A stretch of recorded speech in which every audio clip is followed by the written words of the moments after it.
We're here with Minnesota State senior cross country runner Jacob Bustish. Jacob, the Mavericks running in the Northern Southern Collegiate Conference Championships this weekend. Preview the meet a little bit for us, and what do we expect out of the Mavericks?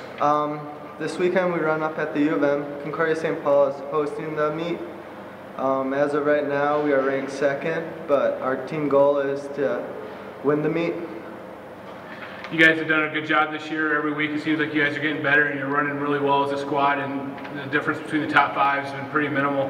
Talk a little bit about how this team's come together throughout the year. From last year, we've only lost one guy, so we have a lot of returners, so we're really familiar with the team, and we've just worked off of each other at practices, and it's paid off for us so far. You guys have already ran 2 races on this course this year already.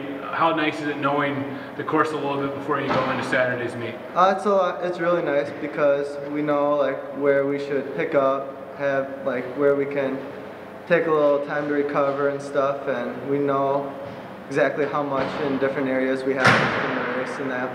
Perfect. Good luck this weekend.